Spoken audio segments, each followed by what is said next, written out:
previous video, I spoke about how people with trauma can struggle to distinguish between neutral faces and negative faces. And in this video, I want to talk about how healing a positive, expressive face can be for people who are healing from trauma. So I learned this myself from a yoga instructor that I had years ago who had just an undeniably positive presence. His face was super positive. His whole vibe and his whole presence was just relentlessly positive. And I was lucky enough to run into this person early in my healing journey. He would walk into the studio before class and he would give high fives to everybody. He was always happy to see all of his students. And I was at a place where I did not trust my interactions with new people. I did not trust what I thought about new people I was meeting. And he helped me build a sense of trust with meeting new people. So he just had a joy that was contagious. And there was something about this contagious joy that he communicated to the world that broke down this wall that I had up. And so I want to kind of break down what was happening on a communication level in hopes that it might be helpful for other people. So um, I think I had learned from a history of trauma. I had sort of learned that there was a fakeness to positive people, that anybody who walked around the world projecting a super positive, super happy outlook was faking it, and that was not a real thing. And this person was just, they had such a happy face, they just had a happy body posture. Everything about them projected they were happy. And after being around them for days, weeks, I could not shake the feeling that this is genuine, right? And so what I was seeing was he would smile. He had a relaxed body posture. He did the high fives with people. He made eye contact really easily with everybody. He had individual, unique interactions with everybody. There wasn't a set script that he followed, right? And I'm somebody with a PhD in interpersonal communication, and I went into this not trusting. So I was watching really closely. I was watching, does he have like half a dozen scripts that he follows? Or it was all individual. He was listening. He was really genuinely interested in people. Um, and when students in class would hit a new pose that they'd never hit before, he would jump up and down. He would clap for them. He just radiated positivity. And oh, also in terms of smiling, one of the things that we look for in the communication field is a little crinkling at the side of the eyes. So if I do like a genuine happy smile, you'll see these little wrinkles right here will kind of pop up on the side of the eyes versus if I do kind of like a half smile or a not real full smile, you don't see those little wrinkles. So that's a really good way to judge if somebody's showing genuine happiness in a slice or a little moment of time.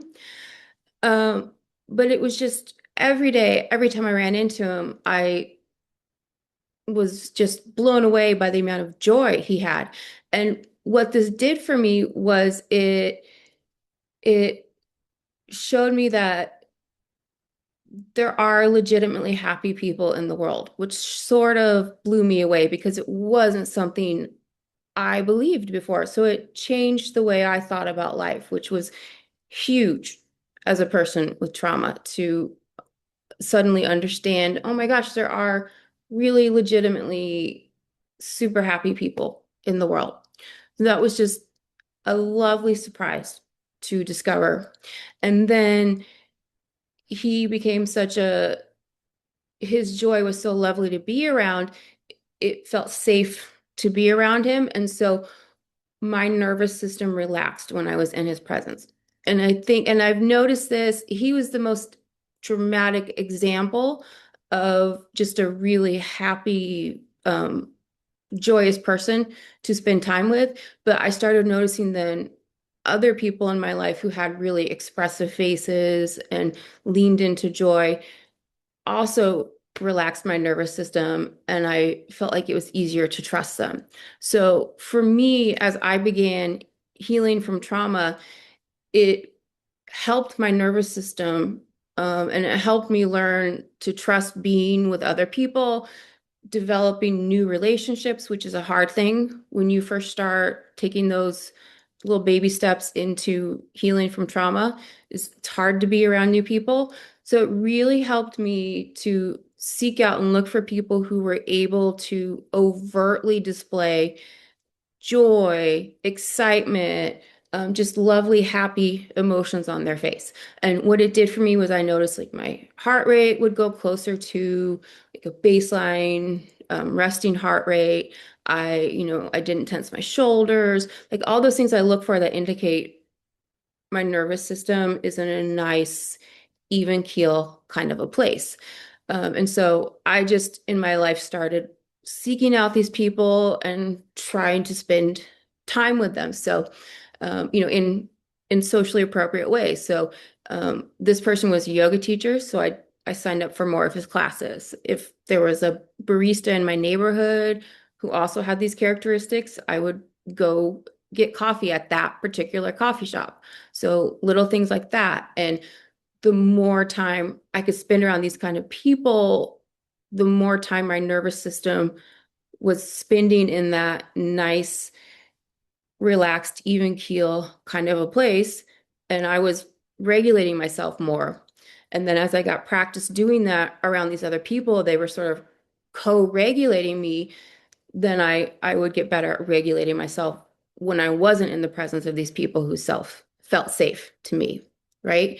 Um, I do want to make a caveat that these these people I found these are people who probably have done some level of self work, that they're able to express these joyous emotions on their face so openly. They're comfortable with their physical presence and being embodied in their emotions out in the world.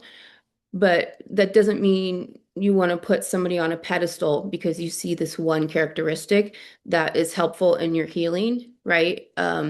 They are they are people who can maybe, if you find them, they can maybe help you on your healing journey, but they're still human beings. So my yoga teacher was an amazing helper on my healing journey, but that doesn't mean he was a guru or a perfect person or anything like that. And if I had put him on a pedestal, it would have led to some um, it would have led to some toxicity in my healing journey, right? So I think it was really important that I made sure to keep him in this box of this is my yoga teacher, and I really like this yoga teacher, and he's really helping me feel safe when I'm in his classes, but that this is not somebody we idealize, and we understand that, oh, maybe he has a really messy house, and maybe he's got other places where he struggles, but in this particular area, he's a really helpful person for me, and that is lovely. So I did want to share this because it was a really helpful tool for me on my journey. Oh, and also I don't have a secret key that will help you find these people. I think just keep your eye out. The one tip I have noticed is that, they tend to be people who are really comfortable being embodied in the world. So I have found a greater proportion of them at places like yoga studios, gyms, um, dance studios, things like that, places where people are comfortable being in their bodies. So that might be helpful, but just um, yeah, notice if you have any of these people in your life and see what it feels like to spend time around them. But don't put them on a pedestal. Just see if this one thing is something that you can maybe learn, or notice some things about yourself from. Okay. Thanks, everyone.